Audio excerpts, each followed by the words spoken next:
We can proceed. It is now 1600. Today is April 20th, May 18th, 2023. Call this meeting of the Wolfeboro Police Commission to order. Invite everybody here to stand and join me in the Pledge of Allegiance. Way down the note. I pledge allegiance to the flag of the United States of America and to the republic for which it stands, one nation, under God, indivisible, with liberty and justice for all.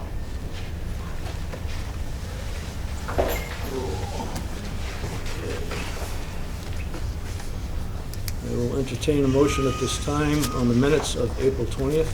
I move that we accept the minutes as prepared. Okay. Motion by Commissioner O'Brien to accept the minutes as written for April 20th. Do we have a second? I second it. Seconded by Commissioner Coop. Any further Aye. discussion No? at all? Okay. All in favor? Aye. Okay. And we will move forward with the monthly reports, Captain. Yeah, I'll start them up. So we'll start with the incidence cases for month of April. It has decreased 25.40% to 47 from 63 in March. That's with 58 offenses in March. So you'll see the next pages of the data from all that, and it's broken down by the officer's name for you. The arrest years to date, 2023, April, as you see, went way down. But you saw that March was up to 35 incidents, so they got to catch up on those reports. So we're down to 11, which is a decrease of 68.57%. And all your data is behind that, broken down in officers too. Sorry. Catching up. Traffic stops. April, we had a decrease, 22.35%, 205 in the month of April, which is down from 264. As you saw, the incidents were up in the month of March, so a lot of follow-ups, a lot of catching up on those cases. We'll keep them off the road a little bit from motor vehicle stops. But what you saw after that is all the citations that are in there, fines, which came up to about $2,114.20. Now, all those fines go to the state. The town of Wolfeboro does not see any of those fines. Collisions year to date, we're up 12, but pretty steady as you saw from the months, 11, 14, 11 to 12. So it's a decrease of 9% really. And you have your most streets, the usuals, Center Street, North Main, South Main. We did have one in Robin Acres, Mill Street and Knoll Road, which is, those are new. But you'll see all those in there. The next page there, I'm sorry. Doing two things at once. Yeah, the next page is the year to date that you'll see them. Same places, same streets. Really not that too much. The next one that we have is going to be our analysis report. So I did this a little different. As you see, you've got 3 of them this year. So each officer is marked on there. So we have 47 incidents this year, well, for the month of April, 11 arrests, and compared for the whole year so far is 243 incidents, 74 arrests. And then what I did is compare it to last year at this time. So last year, as you saw, we had 243 this year, and last year we had 176 at this time, so that's a big difference. The arrests are down. Well, if your incidents are up, your arrests could be down. Yeah. If you keep following up, do follow-ups, and eventually see if something comes from them. So last year we were at 103 at this point, and this year we're at 74. But the big thing to take out of that is how much we increased within that time frame. And your other thing that you want to see is for the whole year, as Officer Devine and Jason Boucher. Officer Devine has 78 cases, where Jason Boucher has 20 up at that school. So, let me go through that a little slow so everyone can see that.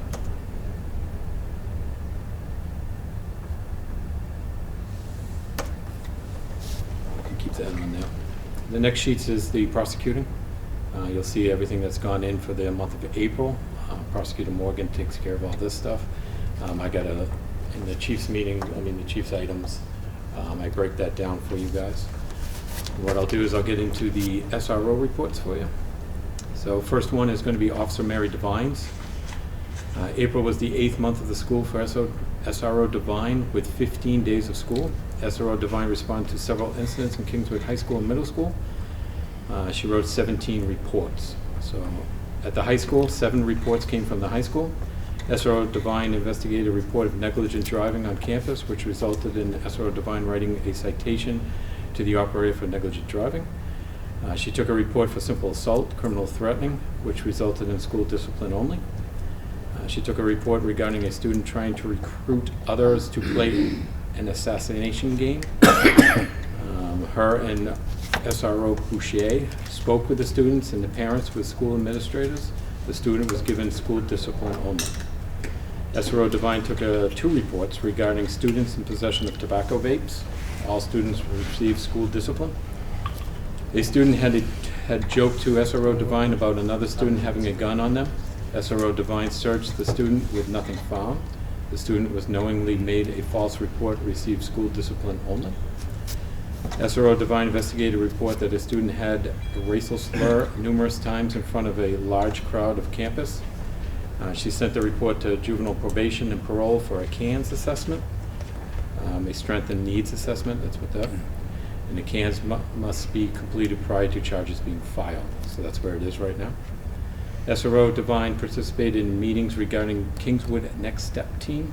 The mission of the Kingswood Next Step Team is to provide intervention and support for identified and risk students to increase overall positive behaviors and academic success.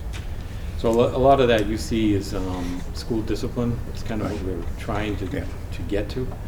And then we'll take it if it gets to the next level. So the middle school had 9 reports. SRO Devine took 2 reports regarding students in possession of tobacco vapes. All students received school discipline. She assisted administration and staff for safety purposes regarding a student with mental health crisis. She also assisted a student who is having a mental health crisis.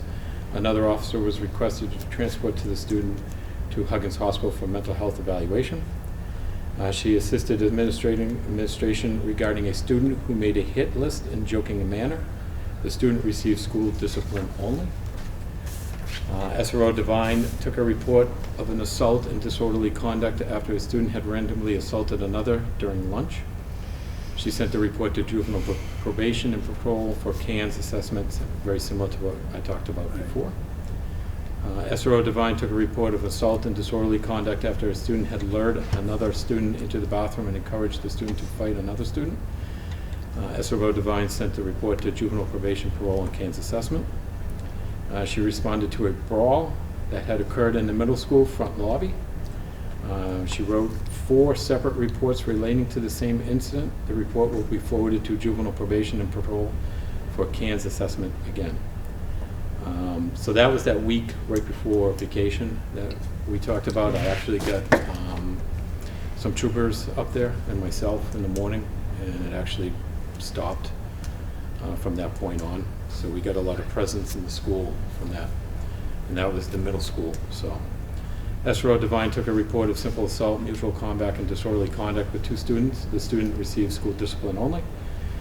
She contacted the Division of Child, Youth, and Service and Families, DCYF, regarding reports of students drinking and smoking marijuana at their residence. SRO Devine attended a donut party, another one, after the student who was not completing classwork completed classwork, and the student had requested a donut party for SRO Devine in school council. She did that last week, last month. Right? So I'll move on to Corporal Boucher's school report. Corporal Boucher was assigned to the school resource officer for Carpenter School and Crescent Lake School during the month of April. He was away for the school roughly 2 weeks for vacation and situations. While Corporal Boucher was present, he was able to spend most of the time with the Carpenter School and Crescent schools. During the 2 weeks he was present, Corporal Boucher was able to get out to cover recess and lunch duties. This allowed him to interact with the students during the time when they could let their hair down and have some fun. It's a great time to meet the kids and be with the kids. Corporal Boucher followed up with 2 separate assault cases that were reported to the PD after school hours. One of the incidents occurred on a bus and the other out at recess. Neither incident was reported to the bus driver or teacher at recess duty. Corporal Boucher spoke with the principal and Carpenter Elementary School, who had already met and spoke with the parents about both incidents. Everything was handled within the school. Corporal Boucher was in court for 1 day this month. Corporal Boucher was working with local JPPO with all court matters involving juvenile and our school district. He continues to sit in the rear of the Art Center building in the mornings to keep an eye on the students arriving in the morning. Corporal Boucher has been monitoring the area because of complaints about reckless driving, speed, parking issues. This action by Corporal Boucher seems to have slowed the complaints about students driving.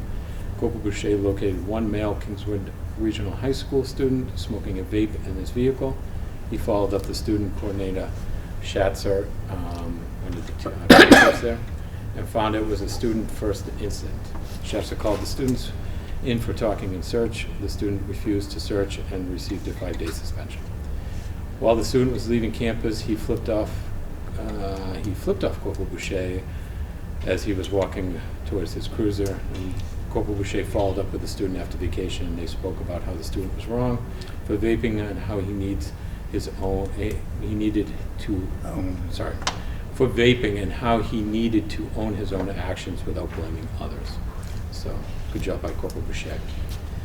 Corporal Boucher completed an online training to identify and prevent school attacks.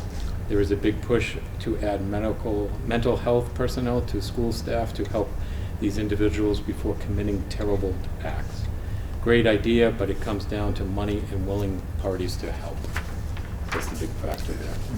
So Corporal Boucher is also helping me, and Mary's doing it too. We're over at Huggins Hospital.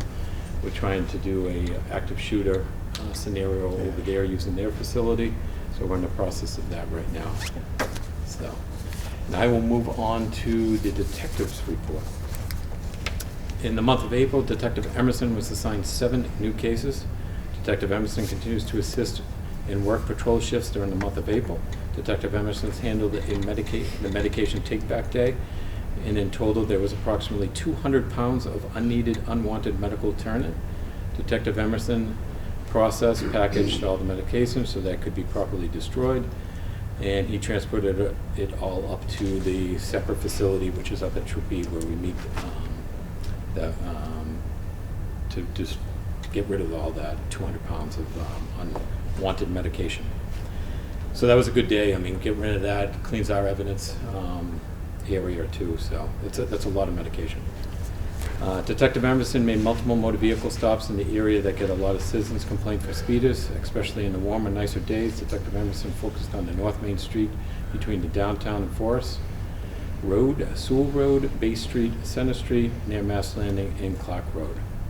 Detective Emerson continues to investigate sexual assault and fraud cases that he had taken in from the previous month. These investigations are extremely time-consuming when investigated properly. So the cases assigned, investigated, assisted with 1 assault, 1 elderly self-neglect, 1 sexual assault, 1 hit and run, 1 theft of services, and 1 computer crime, which was a scam. Percentage of cases closed this month is 86%. Percentage of new cases closed by arrest during this month, 14%. And percentage of the entire case load closed is 89%. And you can see that on the next page. Any questions? So I'll get to the notes and items. I know you guys have something with non-public. So the general budget items, as you see, I break it down right here a little bit. I kind of use, I call my cluster of 5. I'll show you your major ones, where hourly wage, part-time, overtime, Social Security, retirement, if you can keep those within the grasp, you'll keep your budget down. Right now we're working, overtime is at projected at $9,041 overspent. That's down from, I think, a couple months we were almost at $15,000, so we've knocked that down with myself doing a lot of day shifts and the lieutenant covering a lot of things. So that we continue to do that until the summer months. And before so a lot, what you see here is the PG budget, so we're down, overspent by 2.94%, that's 60,147, and a lot of that is due to retirement. Yeah. So that's that first paragraph.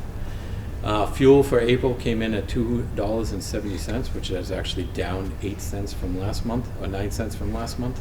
The department used 513 gallons and 71 for a monthly cost of $1,391.64. Gallons used was down from last month by 129.91. So if you have a lot of follow-ups, a lot of incidents from the previous month, you're going to have the car sitting a little bit. Due to the increased activity from the previous month, incidents, investigations, and follow-ups. So you got that. Any questions regarding the budget? I think we're doing pretty well. I know compared to last month, we have an increase, but like I said, it's due to the retirement, which will catch up as weeks go on. So personnel, the department has been given 2 conditional offers, one a full-time and one a part-time for employment. Both will have to attend the New Hampshire Police Academy this summer. Both are actually starting July, the full-time academy and the part-time academy. And the part-time academy hasn't been there for, I think it's been almost 2 years. Yeah. So it's pretty exciting. And actually we have somebody that wants to be in the part-time, so that's pretty good. Investigator Warren is conducting those backgrounds. Corporal Eric LaRochelle will be moved to the 2nd RO position. He has taken that, and the commissioners approved of that, so he's working with the school board right now. I actually just left a meet and greet from 2 to 4 up at the high school. So we had a pretty good showing up there, so his next is just to meet with the superintendent, and then the process will go from there for their process. Training. Officer Peasley SWAT training that he does every month with Belknap County. He also went to the radar training, which is Rapid Deploy Awareness and Prevention, Severness and EMS Recovery. This was a great, actually we extended it because it was only going to be 2 days, and he actually went for a whole week. So then he can bring actually some back and train us. But I guess it was a great training, which I knew it would be. They use live rounds, so it's more of a real scenario training that's down there, and so he enjoyed that. Officer Dustin, like we said, was in the academy. He's only got 4 weeks left. Thank goodness. So I think it's June 16th? Yeah, June 16th is it. Investigator Warren took the background advanced class. Lieutenant Maloney and Corporal Shanks taught at the academy for collision training. So they just sent an email for help for the 192 class to go down there if any officers want to participate and help out with the academy. So I just sent that out to the staff. Dispatch didn't have anything right now. As I mentioned last month, we're trying to get them into 2 of them into a instructor school, so then we can bring it back and we can use the how the fire department does teach our own monthly, and go from that point. I put on here, there's a bill out there, HB 376, establishing a committee to study the current education, training, and requirements for personnel employed as emergency dispatchers and 911 telecommunications for police, fire, and emergency medical organizations. This is incredible news for the emergency dispatchers, but more to follow on that one. We'll keep an eye on that. That's something there is very limited training for dispatch in the state of New Hampshire that's out there. So this is actually great news. Municipal Conservation Officer, the Animal Control Officer, Caligandes, continues to respond to calls regarding various animal issues and continues her work in dispatch covering shifts.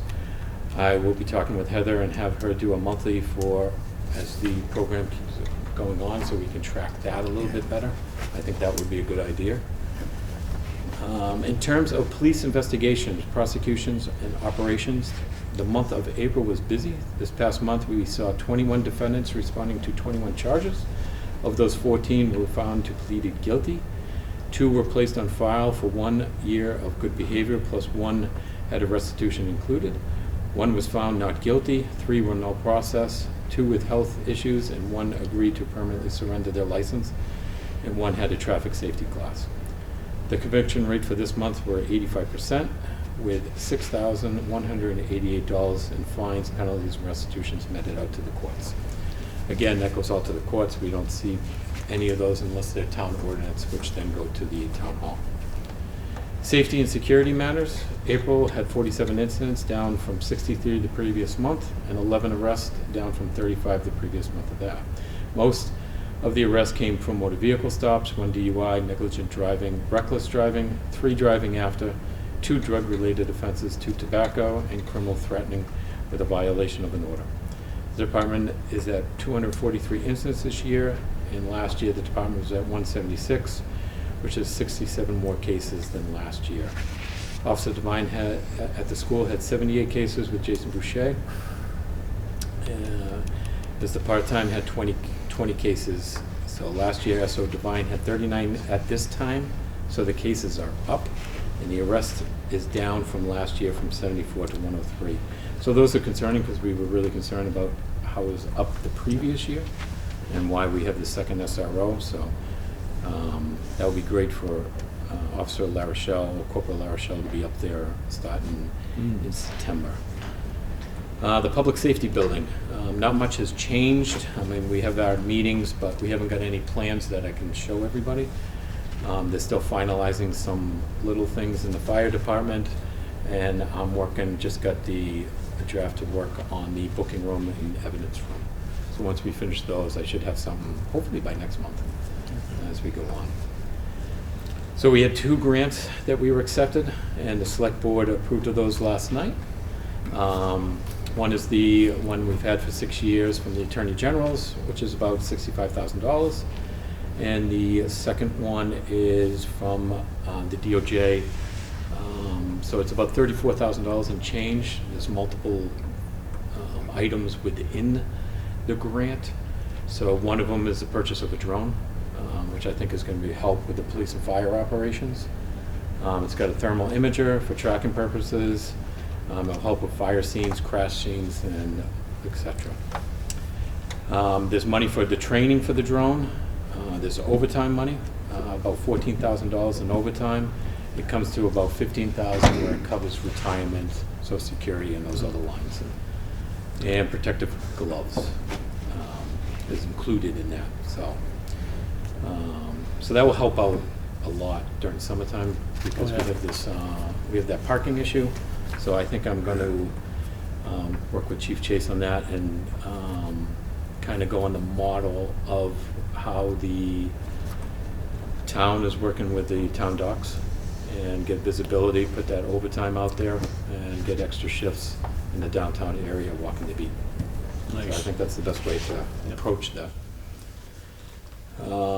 Outreach matters of interest. I'm still engaged in a wide variety of public engagements and busy with the town of Wolfeboro Community programs.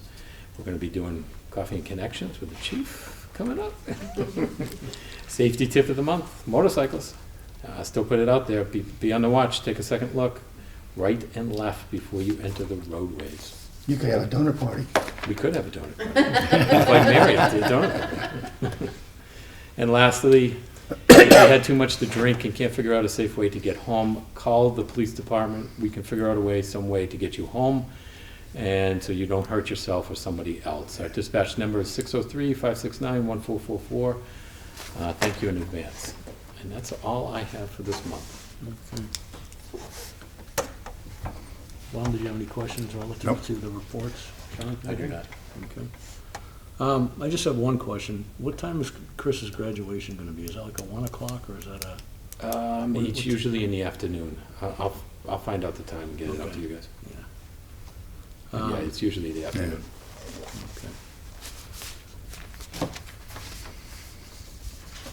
Okay.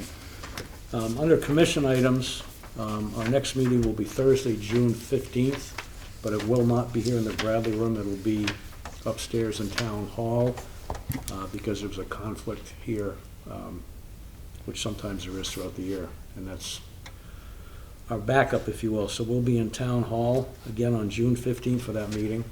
Most likely I'll show up here and wonder where everybody is, and then I'll go to Town Hall. Okay. At this point, what I'd like to do is introduce everybody, or reintroduce everybody to soon-to-be chief again, Stu Chase. Stu served Wolfeboro very well in his previous tenure here, and we've asked him to come back for a period of a year while we transition and appoint our next chief, which we will be promoting from within the organization.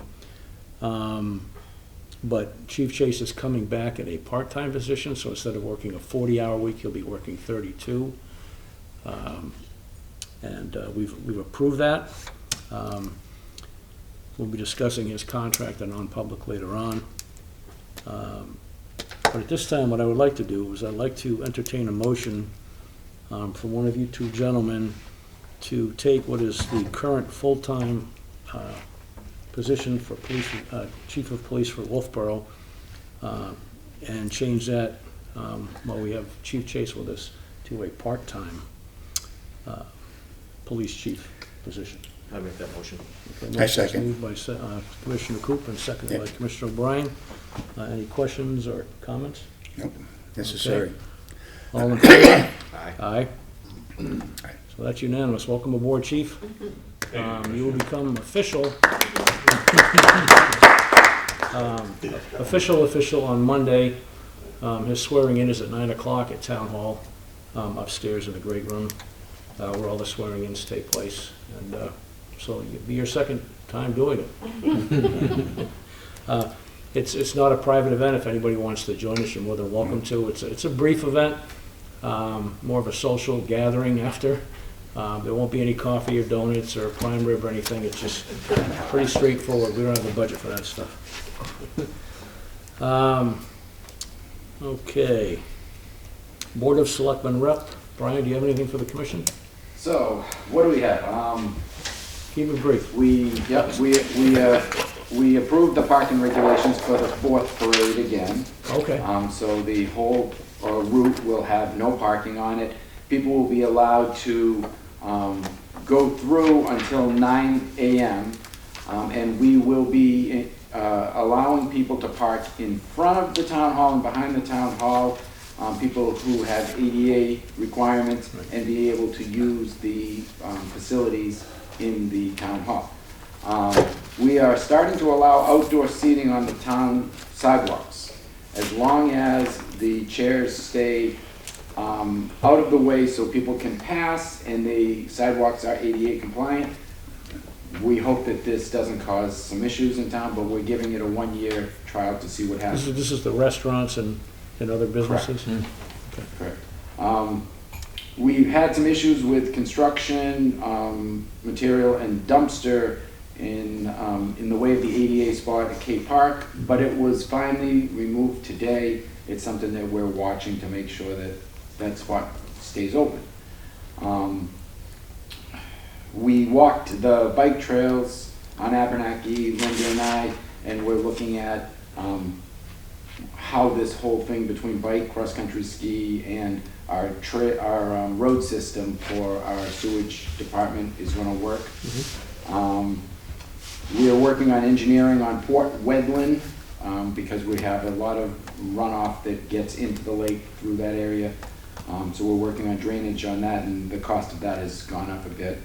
We're looking at pickleball is looking at putting their courts on Filterbed Road now. Oh, really? So that's a new location that they're working on for that.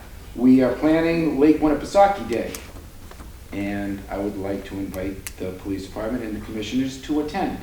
If anybody went to the 150th anniversary of the Mount Washington last year, this is going to be a bigger, but just as fun event. We have lots of nonprofits. We're going to be focusing on the environmental water quality of Lake Winnipesaukee, and we have all the nonprofits in the state involved. We're getting proclamations from some of the senators and the congressmen, and we're hoping the governor will attend. He is going to send out a proclamation that says that he supports the event. What else do we have? Are you gonna have Oh. boats, is like the mounts or anything gonna be involved? The with Mount this? Washington is gonna be there at the town dock. It's gonna be a floating restaurant. You'll be able to go onto it with a fee, have dinner. There'll be dancing and music on 3 floors. We'll have the Spirit will be there as a floating beer garden with Yep. 3 submarine sandwiches. We're gonna have some food trucks. We're gonna have 5 hours of DJ, a Nice. laser light show. Most of the nonprofits in town will be there. Marine Patrol's gonna be there. So it's gonna be a fun event. I'm really glad to hear you say that, because I remember a conversation that we had along with Brody after last year's event, and how great it was to see the community come out like that. There were no issues. Everybody had a great time, and it was just something to celebrate Wolfeboro. It was a perfect event, and kudos to you and whoever else is involved to bring that forward and make it a reality, because I think it's an important event, and it's something that should be annual. This year, what we're doing is we're getting the Mount Washington Observatory, Mhm. the New Hampshire Lakes, Wolfeboro Waters, Wentworth Watershed Association, the Lake Winnipesaukee Association, the Society for Forest Preservation, and the Lakes Region Conservation Trust. And they're all gonna be part there to just try and educate the general public on the necessity to keep our forests, our lakes clean. And we're hoping that this spreads and other towns around the lake pick it up. And we're trying for a proclamation, like I said, from the governor, that the 2nd Friday in August becomes officially Lake Winnipesaukee Day. So that's what we're trying to get to. And a question for the commissioners and the chief. If you think that you could benefit by having someone help you with grant writing for the new public safety building, reach out to me personally if you want to, or to other selectmen and see. Because I would love to see us get as much funding, state and federal funding, as we can to help with the I project. believe we had, did we get some grants? So we still We have just that got to- one that's in the works still, the one that we spoke about before. Yeah. And that depends how much we're gonna get from that, but I haven't heard anything back yet. That could be up to, I think it was up to, I think it was up to 10%, which technically could be about $1 million. So we're still waiting back on that. I mean, they sent. Do you remember who it's through? I think they sent us back to what you were talking about, the. USDA? Yes. And they sent us over there. We filled out some other paperwork. I would have to go look at it, but. I've been talking to other selectmen and to the town manager about, there are people out there that are freelance grant writers. Yep. And they work on a, as a consultant on a piece-by-piece basis. And it might be something where we could bring someone in and have them look at this project specifically and search for and help you apply for grants. Yeah. Because it's a heavy lift. Oh, it is. It is. Yeah. So, I think this one here, we engaged Chris Pappas' office. Yep. I say we, meaning the police department. yeah. And got the ball rolling, and I think even he and his staff came up and. Yeah, he started us with his, and then we got kicked over to USDA. the other one, agriculture. Yeah, I have a little love, because that was my first job. I was a federal inspector for the Department of Agriculture. Oh. So, they're a good organization. Yeah. That's all. So Thank you. can I just Brian? comment on one of Yeah, two of his absolutely. things? So with July 4th, we are closing the roads. We plan around 9 o'clock, all the side roads to the parade route. So please take the outer 109A, come into the back way, coming in through Harvest Market, Lena Street to get closer to the downtown area. I know the parking ban's gonna start at 7. We'll work with everybody. There's restaurants that are open. People are gonna get coffee. People are gonna get breakfast. We'll work with everybody down there. Just don't park there for a long time, basically. So I just wanted to get that out. I'm working with the downtown there with that parking space, the handicap.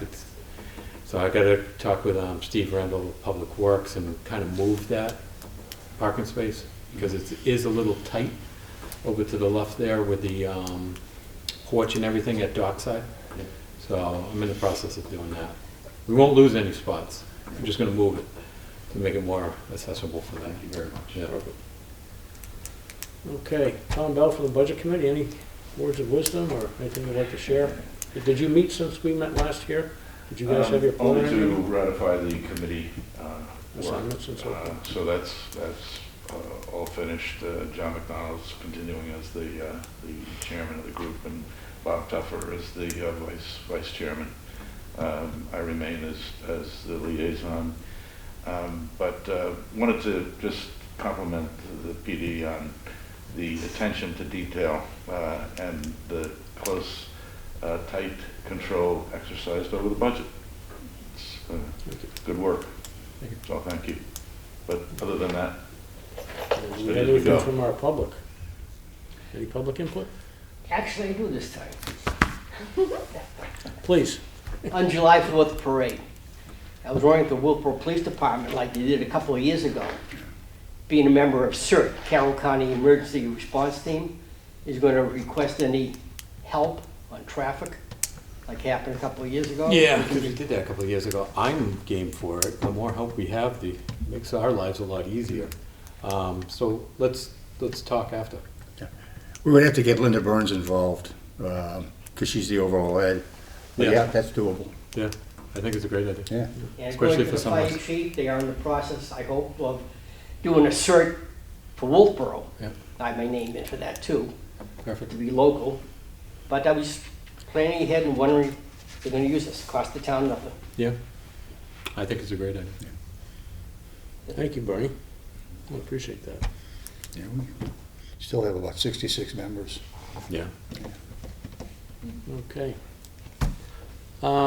Before we go to non-public, where we have some personnel matters to discuss, Chief, did you have anything that you'd like to share, or?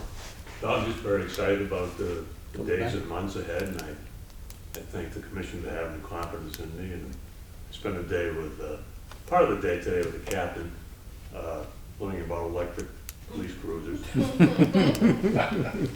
A little challenge, but I'll get it. you know. So, thank you very much, everyone. Okay. And one more thing before we go into non-public session. There continues to be a lot of speculation, mostly because people don't know what they don't know. Yeah. And I'm referring to Chief Chase, excuse me, Chief Rondo. And You ran I already? apologize, Chief, you're already in trouble and you haven't even started. So, last month, I talked about the elephant in the room being the fact that Chief Rondo had been placed on paid leave pending the outcome of an internal investigation. That investigation, I said, would probably continue into mid-June. It looks now like it might be into the early part of July, or maybe even into mid-July before we have actual results from the investigating agency. I also mentioned that it is a non-law enforcement agency. We want the investigation to be thorough, complete, and transparent when it's completed. Aside from that, people need to understand that internal affairs investigations or any criminal investigation is a protected process. And by that I mean it has to be allowed to continue to be investigated by those that are the principals involved, and we all have to wait. We, the commission, know what the complaint is, obviously. It was given to us. We don't know where the investigation lies currently. We don't know who they've spoken with or not spoken with. We don't know any details, so we can't share anything. There's been a question as to who's doing the investigation. I know one of our favorite citizens has had an issue over my comments last month that we hired MRI. They don't believe that we did because they tried to contact MRI, and MRI didn't really tell them anything, which I'm not surprised by. But the fact remains, MRI is conducting an investigation. They are a non-law enforcement agency. They will do a very thorough and complete job. They have our full confidence. That's why we engage with them. And when this is all over, then we will report back to the community as to what the findings were or are not. We don't know. So again, I just ask that everybody please be patient, please be understanding. There's been some horrific speculation, for lack of a better term, with some of the comments that I've read on Facebook. I mean, you know, really grotesque criminal matters and things like this that people are just spinning. It couldn't be further from the truth, because this is not a criminal investigation. I will say that much. This is not a criminal investigation. Had it been a criminal investigation, had there been criminal conduct involved, the chief would have been removed or arrested. The Attorney General's office would be conducting this investigation. It wouldn't have fallen on us. But aside from that, we just have to wait and see where the chips fall or don't fall. And, you know, people saying that we're trying to sweep this under the carpet, or we're just trying to, you know, hopefully make it go away, that couldn't be further from the truth. Again, we don't know any more than the general public as far as the investigation, where it is. We'll only know when it's completed, when we get the final report, and then we will act accordingly. So again, please be patient, please be understanding, let the process work, and we will report back as soon as we know. Thank you. And at this point, we have no other business before us. I will entertain a motion to enter into non-public session. I move that we enter into Okay, under RSA 91A for personnel. Do I have a second? I second it. Okay, at this point, I'll take a roll call vote. Commissioner Aye. Bryan? Aye. Commissioner Coop? Aye. And I am an aye also. Have a good one.